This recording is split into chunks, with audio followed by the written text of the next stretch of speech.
What's up, guys? So this is another episode of my art journey and me sharing everything that I learned by doing art. Yeah, you already know. So the last thing that I did was I tried painting without any plan, to just like do what I like, to also explore like the line work and how one line can like have different meanings, and how one line can tell its own story. So one painting that I did is this one, and it was just out of nowhere. I don't even know the meaning behind it for now, but I like the line work here, where it kind of loses its power and it can be read as something, like it has more character. So I've been practicing this. On the other side, I did something else, kind of like some city thing, which feels a bit anxious, a bit trippy, a bit surreal. I practiced some toning of values, and I also did the line work, and I really like it when it goes like very thin and then it goes to thicker and goes over things, blah blah.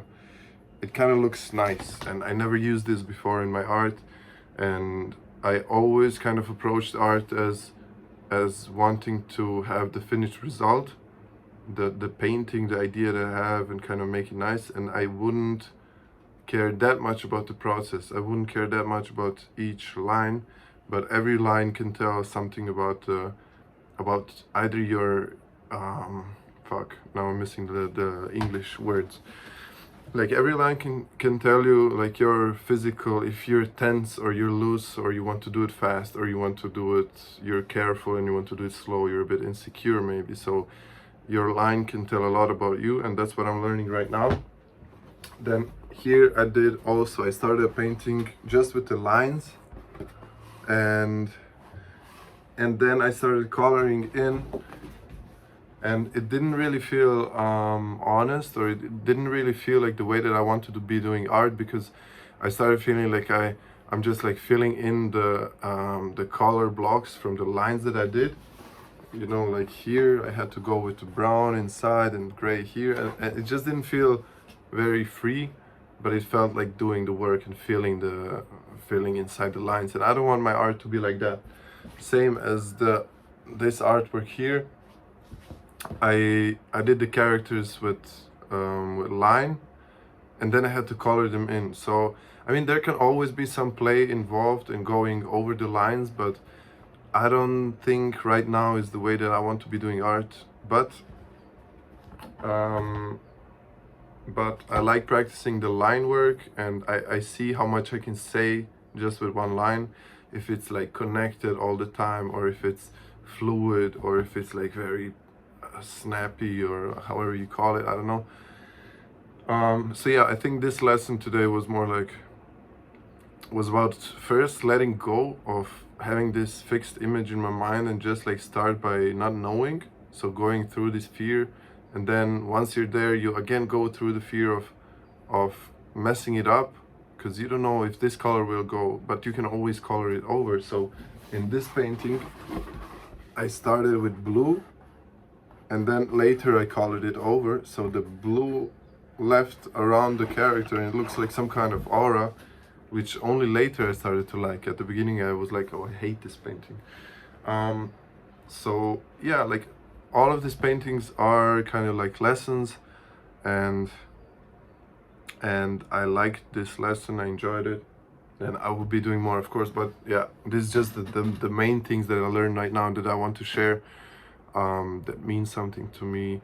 And I kind of feel, even with this, like listening to my emotions. Oh, I didn't finish the list. So first was listening to the emotion, going through the fear. Second was practicing the line, to know what you're saying with your line. I feel like I had something more, but it doesn't matter. So yeah, listening to the emotions, yeah, and then following what you have to say in this world and what your art is about through this emotional approach. I think that's what makes the image dynamic, and this is what makes it like alive. Because when I would just go with painting with first the image that I have already in my mind, and then I try to make it on canvas or cardboard, it would not feel so alive. But when I do paintings like this, when you don't know everything, you don't have a clear answer to everything, it feels much more alive. And if in this chaos, but if you listen too much to your emotions, it could be chaotic.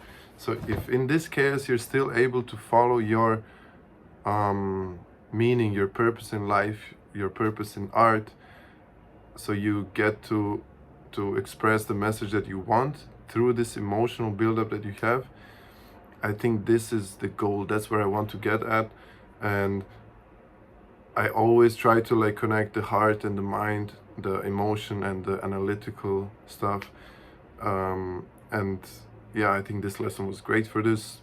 Thank you for watching, and I hope you will follow for more lessons from me that I do, that I learn for myself, and you will follow for my journey of becoming an artist.